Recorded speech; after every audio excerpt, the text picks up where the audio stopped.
Who is Vignan Dasari? ఎవరు? ఇప్పుడు అంత తెలుసుకోవాల్సిన అవసరం ఏముంది? ఆబ్వియస్లీ చాలా మందికి ఆ క్యూరియాసిటీ ఉంటది. ఎందుకంటే ఇప్పుడు మీకున్న ఫాలోవర్స్ లో కావచ్చు, లేదంటే బయట పబ్లిక్ లో మీకున్న ఇమేజ్ కావచ్చు, దీనిలో 50-50. కొంతమంది విమర్శించే వాళ్ళు ఉంటారు, కొంతమంది ఎస్ విజ్ఞాన్ కరెక్ట్ మాట్లాడుతున్నారు అని కొంతమంది ఉంటారు. వాళ్ళు ఖచ్చితంగా ఎవరితను అని ఒక తెలుసుకోవాలి అన్న క్యూరియాసిటీ ఖచ్చితంగా ఉంటది. సో వాళ్ళ కోసం చెప్తే తప్పేముంది? అంటే దాచుకోవాల్సినంత పర్సనల్ అదే చిచి ఎందుకు దాచుకో ఓపెన్. అంటే నన్ను ఎప్పుడెవడు అడగలేదు కాబట్టి ఓకే. ఇప్పుడు ఎక్కడ కూర్చున్నా ఆ సందర్భం బట్టి ఈ సినిమా ఏంటి, అదేంటి, ఇదేంటి, Okay. ఏదో క్రైమ్ జరిగింది, అక్కడ ఏదో జరిగింది, Hmm. వీటి గురించి అడిగారు కానీ ఎవరు అడగలేదు కాబట్టి ఎవరు చెప్పలేదు. ఓకే, హూ అలా. ఈస్ విజ్ఞాన్ దాసరి? ఈ రోజు తెలుసుకోవాలనుకున్నాను, చెప్పండి. విజ్ఞాన్ దాస్ అంటే విజ్ఞాన్ దాసరి నేనే, ఇంకేం తెలుసుకోవాలి దాంట్లో? I'm asking about your like అసలు అంటే ఎక్కడ పుట్టావు, ఏమి చదివావు, అలా కాదు, ఇవా? అలా కాదు, మరి ఎక్కడ పుట్టారు అదంతా కాదు. ఓకే, అంటే మీరు మీ స్టడీ ఏం చేశారు, లైక్ మీ ఫ్యామిలీ బ్యాక్గ్రౌండ్ ఏంటి? నేను ఇండస్ట్రియల్ అండ్ ఆర్గనైజేషనల్ సైకాలజీ చేశాను. Okay, nice, super. నెక్స్ట్ మీ పేరెంట్స్, మమ్మీ డాడీ ఏం చేస్తుంటారు? సింగిల్ మదర్, డాడీ లేరు నాకు. ఓకే, ఒక అన్నయ్య ఉన్నాడు. మీతోనే ఉంటారా మమ్మీ? ఊర్లో ఉంటది. ఓకే, అన్నయ్య ఉన్నారు. సో మ్యారీడా మీరు? కాదు, మ్యారీడ్ కాదు. ఓకే, మ్యారేజ్ మరి ఎప్పుడు, అంటే మా వయసు పెద్ద అయిపోతుంది, ఎప్పుడు నాకు ఇంట్రెస్ట్ లేదు మా. ఇప్పుడు నాకున్న 24 hours టైం నాకే సరిపోవట్లా. ఓకే, ఇంకొకరిని అకామిడేట్ చేసే ప్లేస్ నా దగ్గర లేదు.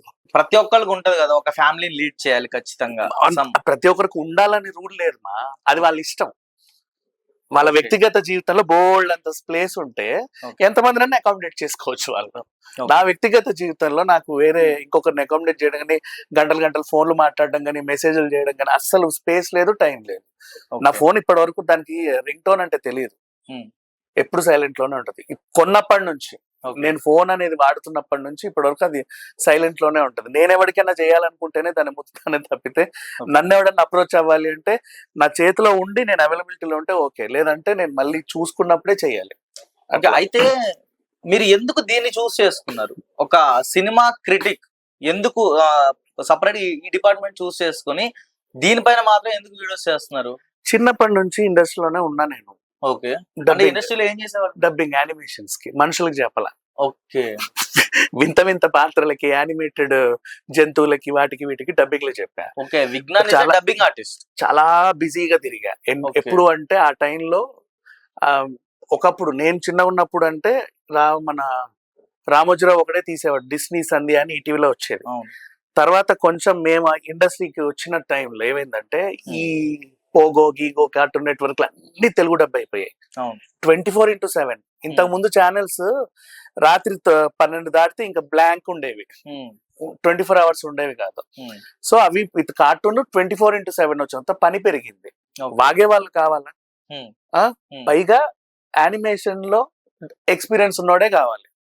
ఆ తొలినాళ్ళలో మేము ఉన్నాం కాబట్టి ఇక ఈ మధురానగర్, శ్రీనగర్ కాలనీ, అన్నపూర్ణ, ఇటు అటు గంటకు తిరగడమే. పేమెంట్లన్నీ ముంబై పేమెంట్లు మంచిగా వచ్చేవి, ఇక్కడివి కాదు. ఇక్కడివి పేమెంట్లు అంటే ఏం చెప్పేవాళ్ళు అంటే 500 ఇచ్చి ఒక వాటర్ బాటిల్ ఇచ్చేవాళ్ళు అప్పట్లో, డబ్బింగ్ గంట అంతే. ముంబై పేమెంట్లు గంటకి మంచిగా 3000, 4000, 5000 అలా ఇచ్చేవాళ్ళు వాళ్ళు. అది బాగుండేది. అట్లా నాన్ స్టాప్ గా రోజు పొద్దున్న నుంచి మొదలు పెడితే రాత్రి వరకు తిరగడమే, ఇంకా వేరేదేం లేదు. అందుకే నా భాష పుస్తకం చదివినట్టు ఉంటది.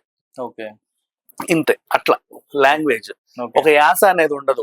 మొత్తం తెలుగు రాష్ట్రాల్లో ఉండే ఒక పర్టికులర్ ప్రాంతానికి చెందిన యాస ఉండదు నాకు. అట్లా అయితే ఆ బిజీగా తిరగడం అలవాటు కాబట్టి ఖాళీగా కూర్చోలేం కాబట్టి ఒకసారి కాళ్ళకి అలవాటు అయిన తర్వాత టైర్లు, ఇప్పుడు ఇది ఉందా, రోజుకో ఛానల్, గంటకో ఛానల్ తిరుగుతా ఉంటా, ఏదో ఒకటి పిలుస్తా ఉంటారు. అవునా, అట్లా బిజీగా అలవాటు అయిపోయింది. ఇంకా వేరే డబ్బింగ్ చెప్పట్లేదా మీరు?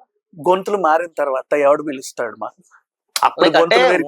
యానిమేషన్ క్యారెక్టర్స్ కాకుండా మూవీస్ లో కూడా డబ్బింగ్ ఆర్టిస్ట్. నేను ఎప్పుడు మనుషులకి చెప్పాల, నాకు ఇష్టం లేదు ఇంకొకరికి నాకు గొంతు ఇవ్వడం. కార్టూన్స్ అంటే ముద్దుగా ఉండే, అవి నీకు తెలియదు. అది ఒక డిఫరెంట్ టైప్ ఆఫ్ నాలెడ్జ్. అది ఎట్లా అంటే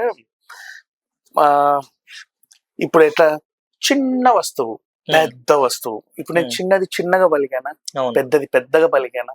ఎస్, చిన్నది పెద్దది అనేస్తారు చాలా మంది మాటల్లో, కానీ ఈ లాంగ్వేజ్ లో ఇది ఉండే చూసావా, ఎకోస్. ఈ చాలా మందికి అర్థం కాదు actually. ఎకోగ్రాఫ్. ఆ, మాకు చిన్నప్పటి నుంచి అవి నేర్పించారు. ఓకే అండ్ నెక్స్ట్ వాయిస్ లోనే యాక్టింగ్ ఉంటది. ఓకే వాయిస్ లో యాక్టింగ్ ఇన్ సెన్స్ ఎట్లా అంటే, ఇప్పుడు నీ ఫోన్ నాకు ఇవ్వు, Hmm. నీ ఫోన్ నాకు ఇవ్వు, లాక్కోవడానికి ప్రయత్నించు, Hmm. దే అంటావా, ఓకే ఆ అక్కడ ఉన్న సిచ్యువేషన్ గొంతులో తెలుస్తుంది. ఓకే నీకు అర్థమైందా? ఓకే రోడ్డు మీద వెళ్తున్నావు అనుకో, మాట్లాడుతూ స్పీడ్ బ్రేకర్ వచ్చింది అనుకో, Hmm. గొంతులోనూ ఆ వాయిస్ తెలియాలి, ఓకే అట్లా పడి లేచినట్టు. ఇవన్నీ మేము అప్పుడు నేర్చుకున్నాం కాబట్టి నాకు ఆ బిజీగానే అలవాటు కొంచెం అంతే. అందుకు నేను ఏదైనా సినిమా చూస్తే నాకు డబ్బింగ్ నచ్చకపోయినా నచ్చలేదని చెప్పేస్తా. ఓకే ఆ పాటల్లో కూడా ఇప్పుడు ఆకాశాన్ని నేలని ఎలా పలకాలి, ఆకాశం అనాలి. Hmm. ఆకాశం అన్నారు అనుకో, నాకు నచ్చదు ఆ పాటలు, పక్కన Okay. పెట్టేస్తా. అందుకు నాకు నచ్చలేదు అని నేను చెప్పుకుంటూ వెళ్తాను. ముఖ్యంగా నాకు భాష నచ్చకపోతే అసలు ఏ సినిమా నచ్చదు ఓకే అట్లా.